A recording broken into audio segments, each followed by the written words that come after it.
नमस्कार, DNP news में आपका स्वागत है। मैं हूं आपके साथ स्वाति से। उत्तर प्रदेश में बाहुबल और राजनीति एक सिक्के के दो पहलू हैं। पूर्वांचल अपने नाम से ज्यादा बाहुबलियों के काम से जाना जाता है। इसी में से एक नाम है डॉन मुख्तार अंसारी का। मुख्तार अंसारी वो नाम है जिसको सुनकर लोग डर के मारे कांप जाते हैं। एक बाहुबली और फिर राजनेता।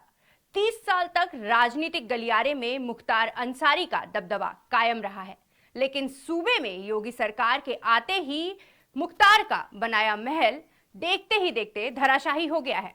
मुख्तार का दबदबा ऐसा खत्म हुआ कि 30 साल बाद उनके राजनीतिक सफर पर विराम ही लग गया है।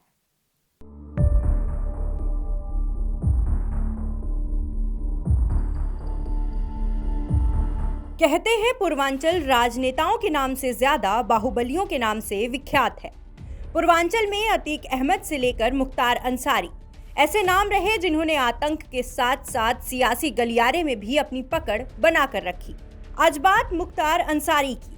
वैसे उन्होंने अपनी राजनीतिक विरासत अब अपने बेटे को सौंप दी है, लेकिन जानना ये जरूरी है कि मुख्तार अंसारी का सियासी रसूख क्या है। मुख्तार अंसारी का जन्म 1963 में यूपी के गाजीपुर जिले में हुआ था। परिवार का ताल्लुक राजनीति से रहा। मुख्तार के दादा कांग्रेसी रहे। उनके बाद उनके पिता ने उनके दादा की इस विरासत को आगे बढ़ाया, लेकिन मुख्तार अंसारी ने ठेकेदारी में पहले हाथ आजमाया। ठेकेदारी के बाद मुख्तार ने धीरे धीरे अवैध काम भी शुरू किया। ठेकेदारी, रंगदारी, अवैध कब्जा, इन सभी में मुख्तार ने हाथ आजमाया। दोस्त बने, दुश्मन बने और फिर मुख्तार खुद बाहुबली बन गए। ठेकेदारी से शुरू हुई कहानी गैंग वॉर और हत्या तक पहुंच गई। फिर क्या था? जेल हुई।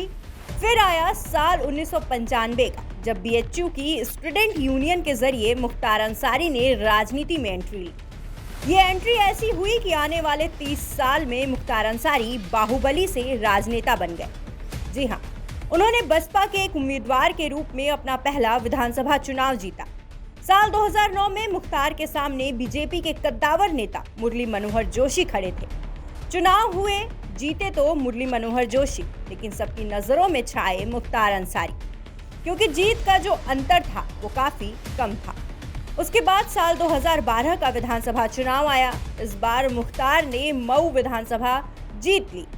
इससे पहले इसी सीट पर उन्होंने साल 2002 और 2007 में निर्दलीय जीत दर्ज की थी। 3 साल बाद 2017 में मुख्तार अंसारी ने मऊ विधानसभा हथिया ली। वैसे मुख्तार अंसारी बसपा के सबसे करीबी रहे, लेकिन बसपा ने 2010 में उन्हें आपराधिक गतिविधियों के कारण पार्टी से निष्कासित कर दिया था। बाद में उन्होंने अपनी पार्टी कौमी एकता दल का गठन किया। मुख्तार उत्तर प्रदेश विधायी विधानसभा चुनाव 2012 में मऊ सीट से विधायक चुने गए।